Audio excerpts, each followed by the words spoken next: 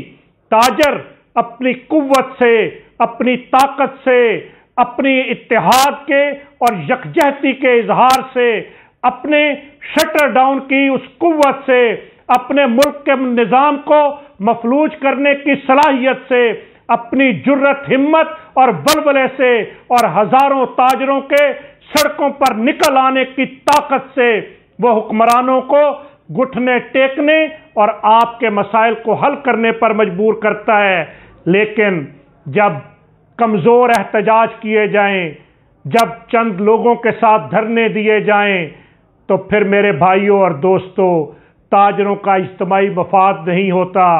میں آج بہت پریشان ہوتا ہوں کہ جب تاجروں کے نام پر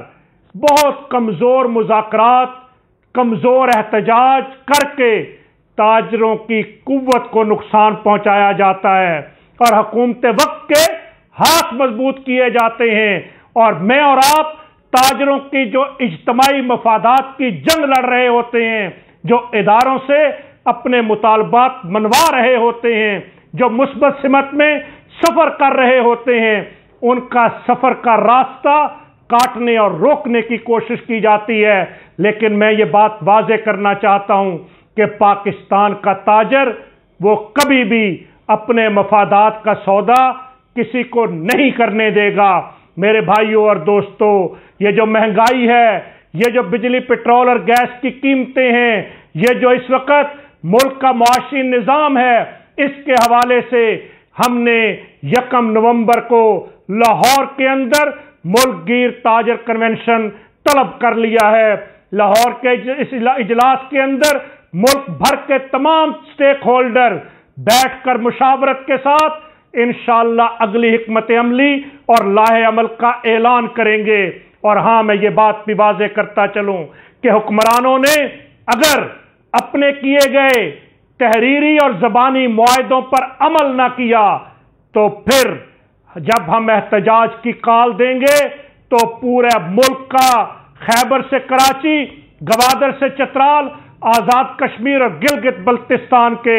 ہزاروں تاجر سڑکوں پر بھی ہوں گے، ملک کا نظام بھی مفلوج ہوگا، ملک کے چوک اور چوراہے بھی بند ہوں گے، اور جب ملک کا شٹر بند ہوگا تو پھر حکمران گھٹنے ٹیکنے اور آپ کے مفادات کے فیصلے کرنے پر مجبور ہوں گے۔ لیکن میں توقع اور امید رکھتا ہوں کہ یہ حکمران نوشتہ دیوار کو پڑھتے ہوئے وہ فیصلے مذاکرات کی میز پر ہمارے ساتھ کریں گے کہ جس کے نتیجے میں ملک کی معیشت بہتری کی جانب گامزن ہو سکے۔ اور میں پاکستان کے تاجروں کو اس بات کا یقین دلانا چاہتا ہوں کہ 1 نومبر کو ہم اگلی حکمت عملی کا اعلان کریں گے۔ اور میرے بھائیوں اور دوستوں، ہم آپ کے مسائل کے حل کی خوشخبریاں بھی آپ کو ساتھ ساتھ دیتے جائیں گے اور آپ کی قوت کے ذریعے پاکستان کے تاجر کی عزت و وقار میں اضافہ کریں گے اور پاکستان کی معیشت کے استحکام اور IMF کی غلامی سے